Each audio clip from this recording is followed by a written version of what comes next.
This must be just about the most maddening puzzle ever invented. Just as you think you've got it cracked, you notice another of the squares slightly out of place. It's just the kind of problem you'd have thought a computer would be good at solving. And it is, except for one thing.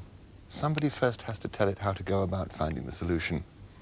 What we're really waiting for is the kind of computer to which you can give a problem and then leave it to work out the answer all by itself. The sort they write about in science fiction stories. The thinking machine.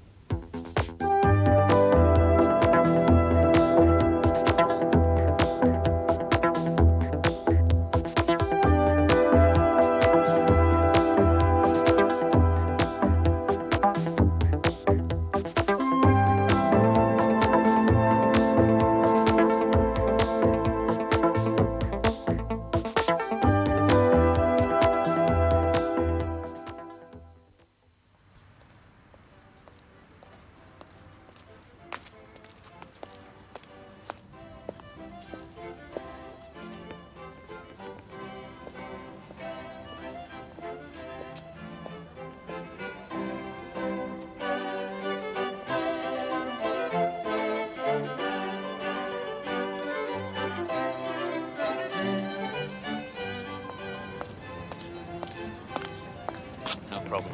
That way. Oh, damn.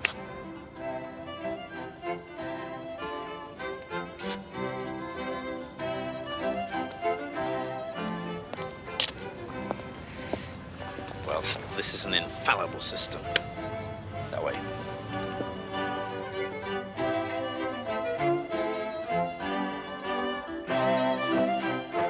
I can't believe it. Here again. Oh, I've had enough of this. Let's sit down a bit. That's better. Come on, Spot. Let's be having you. There's a good dog. Here, Master. Right. Well, that took a hell of a long time. What have you been doing, Spot, anyway? I've just memorized the maze. What on earth do you do that for? So we can find the way out, Master. But we already know the way out. It's over there. Hmm. What are you looking at me that curious way for? Don't you agree? Affirmative. Right, which way do you think it is then? Bearing 132.3 degrees. Rubbish! I am now vectoring onto the correct course. That'll keep him occupied for a while. The great fun about a maze is to walk about it until you're thoroughly lost and you get that little bit of a feeling you may never ever find your way out again. And of course, you will find the exit, you by luck, by instinct, by cheating, or by some sort of system. A super-intelligent fictional robot like K9 could probably find the exit without even having to memorize the maze. But you could use a more conventional computer to solve the problem.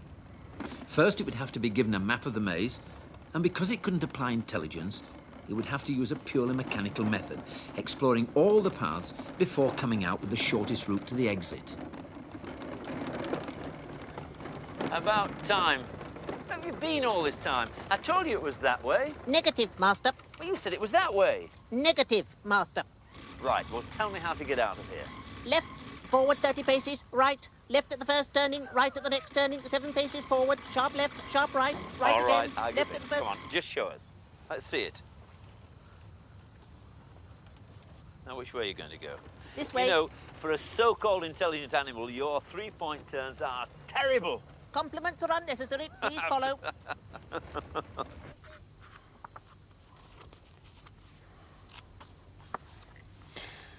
Well, you don't need a computer as sophisticated as K9 to solve a maze. Even a small computer can do it, as long as it has a way of building up a mental map of the walls. In fact, it seems that the ability to learn in that way is something quite easy to get a computer to do. Let me show you another example. This microcomputer has been programmed to play a game, but in a rather unusual way. The game, of course, noughts and crosses, but at the moment, the computer doesn't know that. In fact, it doesn't know anything at all about the game. It doesn't know any of the rules, such as they are, nor what it's supposed to do to win. But it is programmed to try to win, if only it knew what that involved. Let me show you what I mean. I'm going to be X, and I shall put my first X in square number 5, and see what the computer does. Chooses to go there. OK. I shall go there.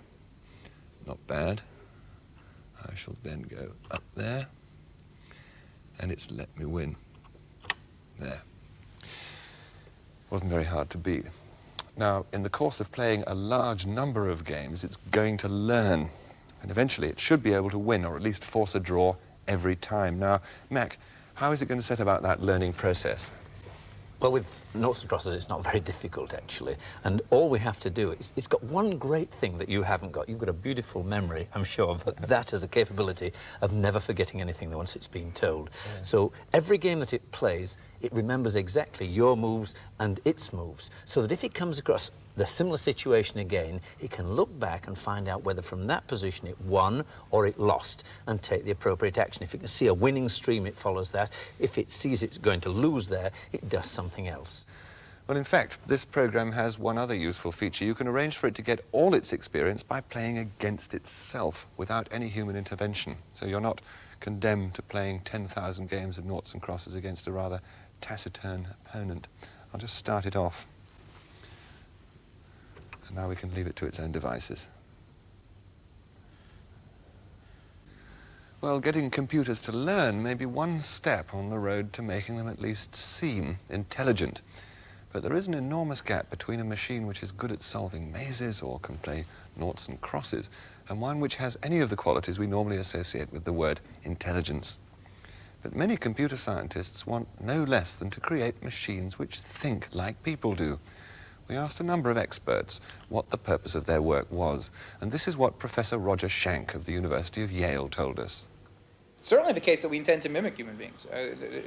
Basically, the goal of our research is to build computers that are just like people. The idea that computers would somehow be better than people is something to aim at, but we really have a whole lot of problem just equaling them first. We have gotten a tremendous respect for human capabilities through this work, and the idea of surpassing them is a little in the future. Only a little in the future, Mac. No, I hardly think so. I believe that if he has raised money to build computers like human beings, he's got job security for a long, long time in the future. But there are certain things, of course, that we take for granted, and to us it's extremely simple, which computers find extremely difficult. And for example, knowing where it is. You can stick a television camera in front of a robot, it can see what is happening on a television screen, but it has no idea what that is, and it's extremely difficult for it to understand what it is a picture of. Well, I think I can show you.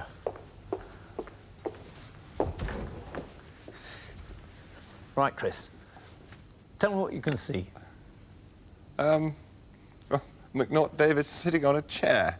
Well, that's not what you can actually see. What you're actually seeing is this curious shape upper part here, which will be flat, and you've got white legs going down the side and these legs going down the front. Oh, I see what you mean, but I mean, I recognise a person when I see one, and I recognise a chair when I see one. And if a person is in a sitting posture on a chair that I recognise as a chair, that's good enough for me. I recognise the person sitting down. Well, it's simple to you, but it is very difficult for a computer. You'd recognise it as a chair, even if it was a deck chair, an armchair, a high-back chair, or a simple wooden chair. And you'd recognise the human shape, whatever race, whatever size, whatever sex it was. You'd even see this, which is a completely different shape to me. You'd recognise as a human, and with one leg showing, you'd recognise that as someone sitting on a chair. You might even recognise it as Whistler's mother, but a computer would have to store an immense amount of information to come out with that sort of an answer. And I suppose it must be just as difficult for computers to speak and understand human languages for the same sort of reasons. Now, here's the first sentence of a story. George was having lunch with another teacher and grading homework, or correcting homework, when the waitress accidentally knocked a glass of Coke on him. Now, seems quite straightforward, doesn't it? You know from just that one sentence what George does for a living and where the scene took place. But for a computer, it's not so simple. It would have to know a great deal about human behaviour to work it out. One of Roger Schank's postgraduates, Mike Dyer, explains. Now, there are a number of issues here. First, we have several different types of knowledge. We have lunch, we have occupations such as teacher, we have the waitress. Notice, for example, that anyone who reads this story realizes that we're in a restaurant, but nowhere in the text does it specifically say that we are in a restaurant. There's a mention of a waitress, but we wouldn't want the program to assume that when you mention the word waitress that you're in a restaurant, as in the case of John is in love with a waitress. However, in this case, how is it that the program knows that we're in a restaurant? It's the combination of knowing that lunch is something that restaurants serve, combined with the existence of the waitress who's serving it, and so on, that indicates that to the program that we're in a restaurant.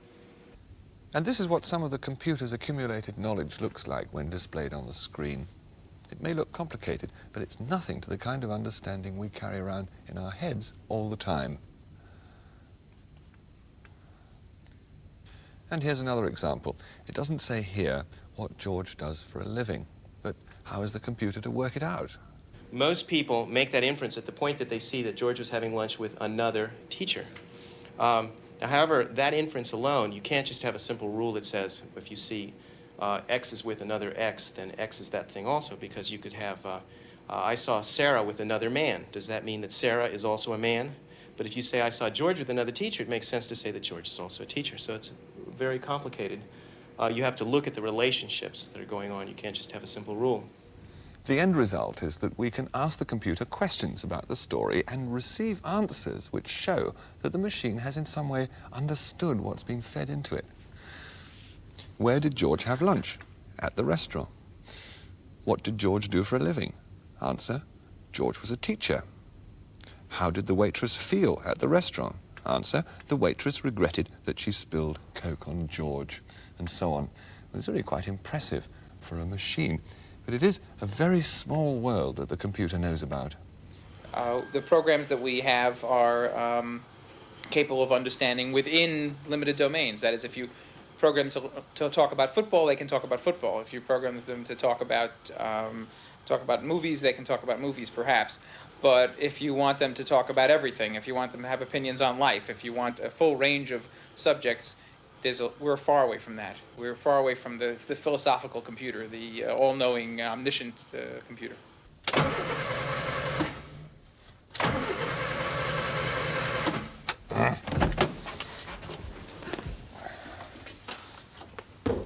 Car.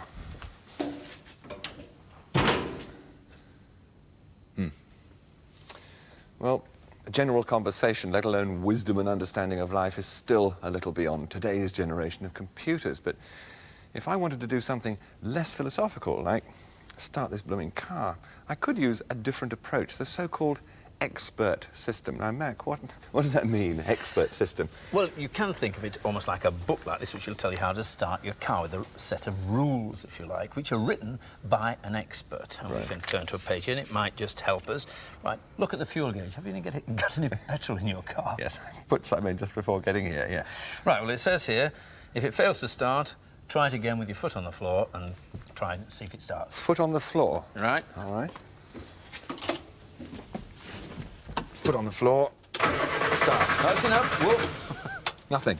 Number 2, look for leaks. These can occur anywhere in the petrol line between the tank and the engine. Any leaks? Can't smell any petrol. No, nothing. 3, check fuel pump.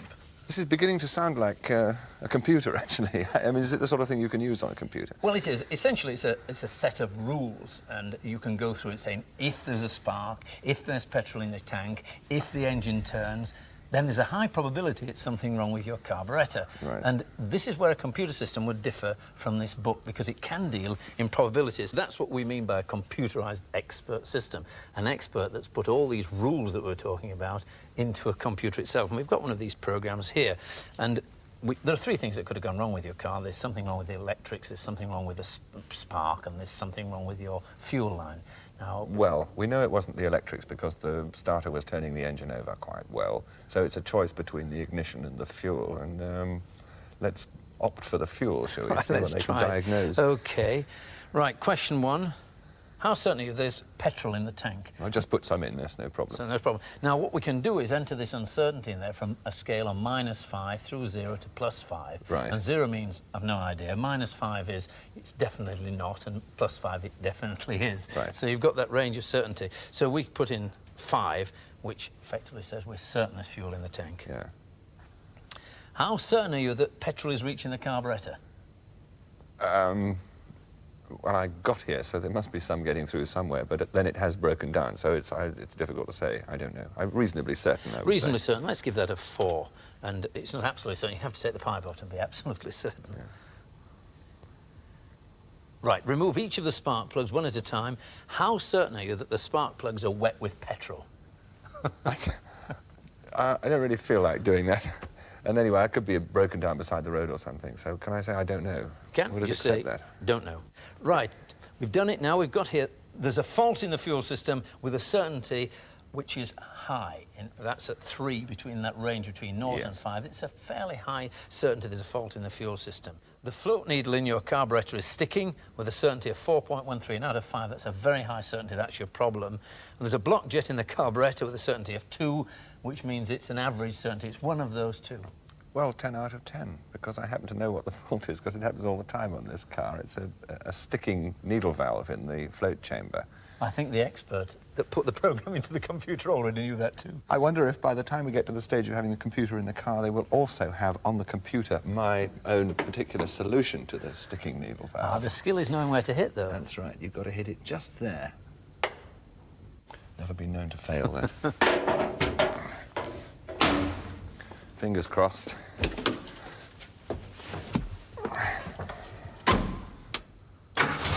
Ha-ha! Well done. Terrific. We have contact. Well, that computerized car mechanic was designed as a commercial demonstration to show what expert systems can do. There are larger and more powerful programs of this kind already in use in science and medicine and mineral exploration, for example. But their use is not restricted to large and expensive computer installations. At St James's Hospital in Leeds, there's a project underway which shows that even a home microcomputer can play a role in medical diagnosis. And as with any consultation, the first step is to find out the patient's medical history. Do you get the pain? Up here. Up at the right, at the top of your stomach? That's right, yes. I see. And how long have you had this pain for? For about a week. Only for a week? Well, for about 2 years, on and off. I see. So it first came on 2 years ago? Yes. Before that you didn't have any No. pain at all? No, I didn't. No. So over the last 2 years you've been getting this pain, what, all the time, or does it come and go, or...? For about 2 or 3 times a week. Comes on, does it? How long does it last when it comes on? About an hour. Has the doctor given you any medicines for this at all? No, he hasn't. Is there any history in your family of stomach problems, or...? Not to my knowledge. No. Do you smoke? Interpreting answers isn't something a computer does very well, but the nature and order of the questions is determined by the way the information has to be entered into the computer. And what is your job? Or I'm a housewife. You're a housewife, are you? Right then, well I think that's all I want to ask you. You'll be going through now to see the doctor and he'll be having a look at this and deciding what will be the best thing to do for you. Thank you very much. The system is explained by the man who devised it, Mr. Tim de Domble. Well, if you want a computer to help you with diagnosis, you've got to do a number of things. The first, and perhaps arguably the most difficult, is to collect information from the patient. And in the example which we've just seen, that's what was being done. Now, this can be done either by the doctor or by a nursing sister or a medical student, or, as in this specially constructed example, by our research assistant, who's talking to the patient and going in great detail into the patient's symptoms so as to get them as nearly as possible correct.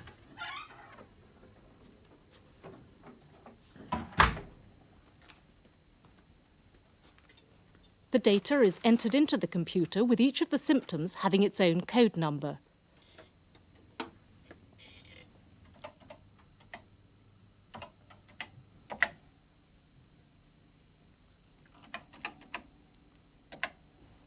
The patient's symptoms are typed in one by one, and the computer confirms that they've been entered correctly. The computer then compares the case history in question with a large number of records of patients with similar complaints, and on the basis of this comparison makes a diagnostic prediction, which is displayed on the screen.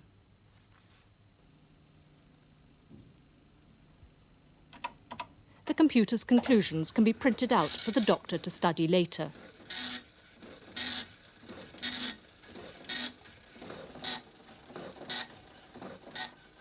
There are still some schools of thought which say that the computer should be made to try and think like a doctor.